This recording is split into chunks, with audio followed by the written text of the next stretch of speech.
So one of my most anticipated games of 2022 just happened to be one of the games that came out first in the year of 2022, and that is Pokemon Legends Arceus. Now, ever since they first showed off this game, I've been very interested in the game because I'm someone who's a bit of a lapsed Pokemon fan. I've actually been playing Pokemon for probably longer than some of you guys have been alive. Back when I was 13, 23 years ago, I, of course, had a copy of Pokemon Red. My best friend at the time, Pecker Dupree, had a copy of Pokemon Blue, and we would sit there and play that on our Game Boys for hours and hours and hours. We absolutely loved that game because it was something different, it was something fresh, it was something unique. And as the years have gone on, I've definitely fallen out of love with Pokemon because of that familiarity, that similarity to other games. They kind of made a formula, stuck with that formula up until the end of time, and they never really changed it up all that much. But Pokemon Legends Arceus, it looked different, it looked unique. It looked very, very interesting, and I've seen a lot of Pokemon-related channels and die-hard Pokemon fans actually calling this game the worst Pokemon game of all time. Now, everyone's entitled to have an opinion. Everyone's going to feel a bit different about a game than the next person is. But to those people, I have to say one thing. I don't care about your opinion because you're kind of a traditionalist. That's what you like. You like that comfort zone. You like to know something familiar. You like to know something that you've seen a bunch of times. Your badges, your gyms, your linear progression throughout the game. Whereas Pokemon Legends Arceus is like the NWO. They say tradition bites and they throw the Pokemon formula on its head, give it a good spin around. And what they came up with was Pokemon Legends Arceus. Now, is Pokemon Legends Arceus a perfect game? No, we'll talk about some of the flaws of this game. But as far as being the worst Pokemon game of all time, you can't be further from correct in my opinion on that because of the fact that, well, I think this is the best Pokemon game of all time and the most refreshing game in the franchise that we have seen in a very, very long time. So first off, we'll talk a bit about the story of the game. We won't get too crazy with spoilers or anything like that, but the story of Pokemon Legends Arceus is actually kind of unique in the Pokemon lineage of games because I found it to be a bit more mature than other series. It's not anything too crazy or anything like that. It basically starts out, you fall from a rift in the sky, you don't know where you are, you're on this island, of course, there's Pokemon there. You know, at first glance, it definitely seems like something a bit traditional. You know, the story isn't really the main focus of the game, it's that gameplay loop, but I did find the story to be a bit deeper than a lot of the other Pokemon games that I've ever played. It touches on things such as higher beings and higher powers in the world. It touches on things such as self-doubt and, you know, not believing in yourself and being able to do the tasks that you're able to do. Like I said, it's nothing too crazy or anything like that, but it definitely tackles some more mature topics than you traditionally see in a Pokemon game. It feels like the Pokemon stories have kind of grown up a bit, which is something that I've always felt that the series needed because most of these stories were pretty paper thin at the end of the day. Now, of course, the main thing about Pokemon Legends Arceus, like I said, is the gameplay because it's not really like any traditional Pokemon game that you've ever played before. Yes, there are elements from the traditional Pokemon franchise, but there's so much new stuff that it definitely feels like a very fresh and it feels like a very different experience than we've had so far with this franchise in the 20 plus years it's been around. So obviously the main inspirations I feel that this game draws from are from three games. The obvious one being The Legend of Zelda Breath of the Wild. I mean, everyone seems to draw upon that.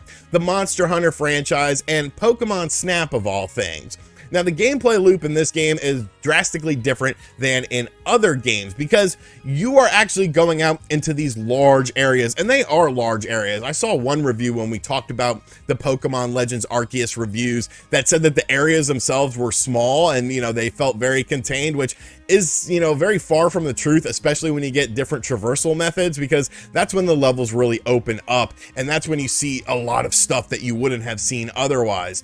But basically, you go out into these large areas and you're looking at Pokemon, you're studying them, you're capturing them, you're battling them, and it's all done in a very fast and fluid manner. Back in traditional Pokemon games, you know, battles took a lot of time traditionally. Battles were very, you know, you walk up to the little Pokemon on the map, you initiate the battle, you choose which Pokemon you want to do, so on and so forth. But you can catch Pokemon just by throwing Pokeballs when they're not paying attention. You can lure Pokemon, much like in Pokemon Pokemon Snap by throwing out certain items like fruits or whatnot, having the Pokemon focus on the fruit, and then you capture them that way. There's a bunch of different ways you can actually capture the Pokemon, including in the traditional manner when you're in the battle system. Now, the battle system is a lot snappier than it's been in previous games. Everything feels very fluid and sort of on the fly as far as battling these large creatures on the map. Most battles don't take very long. There are some exceptions for some of the bigger creatures in the map that have been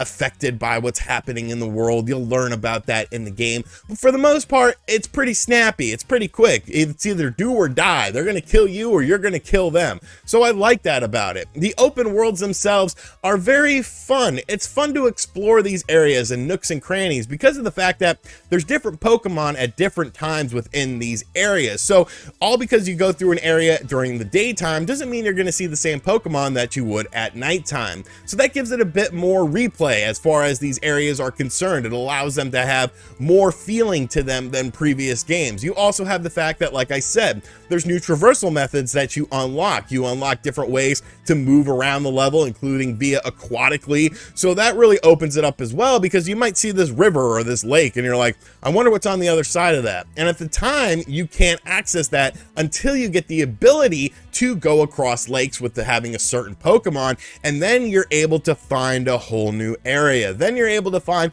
a whole new section that has different Pokemon in it. There's these things called noble battles as well, which kind of ties into the main story of the game. Basically, these are large Pokemon creatures that are seen as like the big creatures that roam over the areas and sort of rule over the areas that have been struck by lightning from that aforementioned rift in the sky that you, of course, come down through.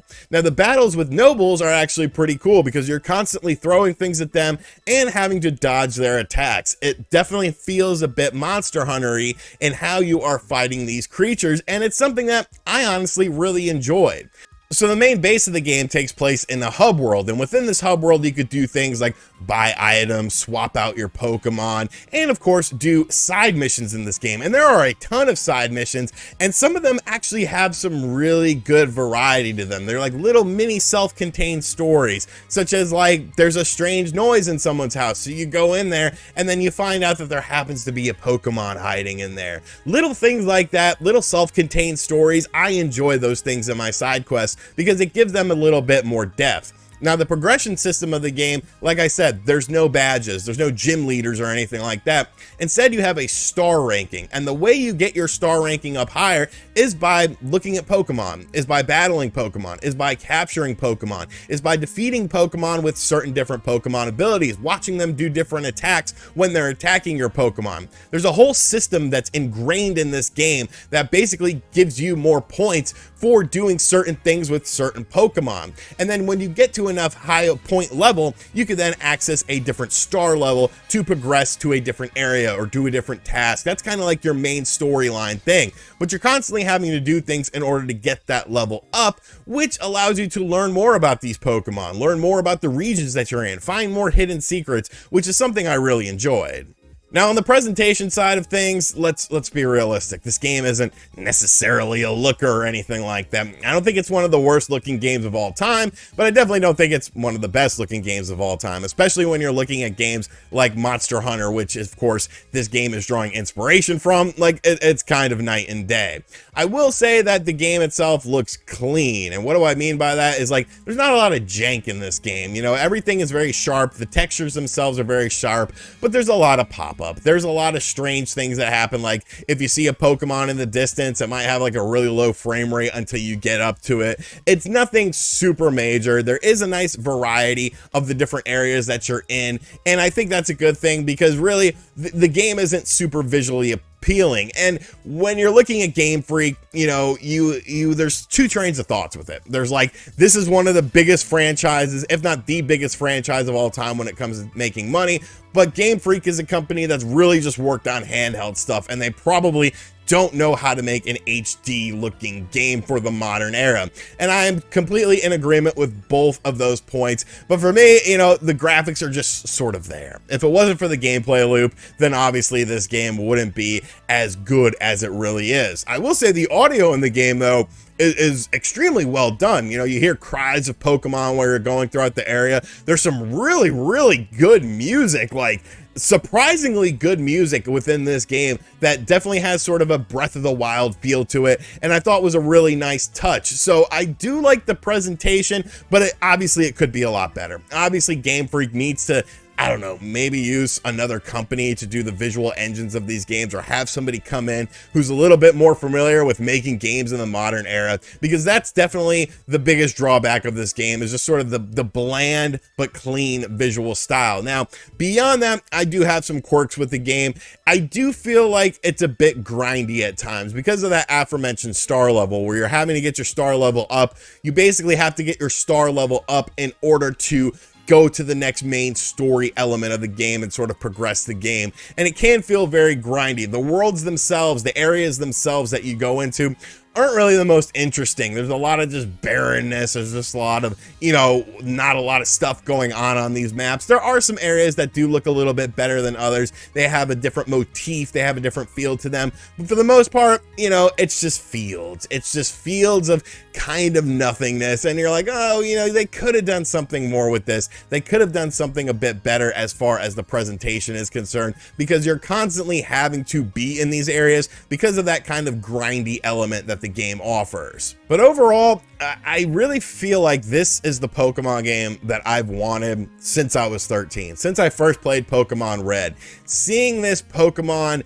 game, you know, going into this world where there's a bunch of different pocket monsters and you're having to catch, collect them all, and do all these sort of things with it. This is the game that I always sort of envisioned Pokemon would be when it came out on consoles, but we never got it. For whatever reason, everything has just been very traditional with the Pokemon game. Sure, there's been offshoot games and whatnot, but for me, this needs to be the new blueprint for Pokemon games going forward. This needs to be the base instead of using something like Pokemon Red. I feel like that formula has overstayed its welcome. I feel like that formula worked for the time frame. It gave you tons and tons of excellent games, but Pokemon needed a shot in the ass. You know, it needed a revolution. It needed something different. And while this game is not perfect, I mean, obviously there are flaws to the game, the grindiness, the graphical style of the game. What the Pokemon Company and Game Freak have created here as a base for games going forward in the future is absolutely outstanding. I think there's so many different things.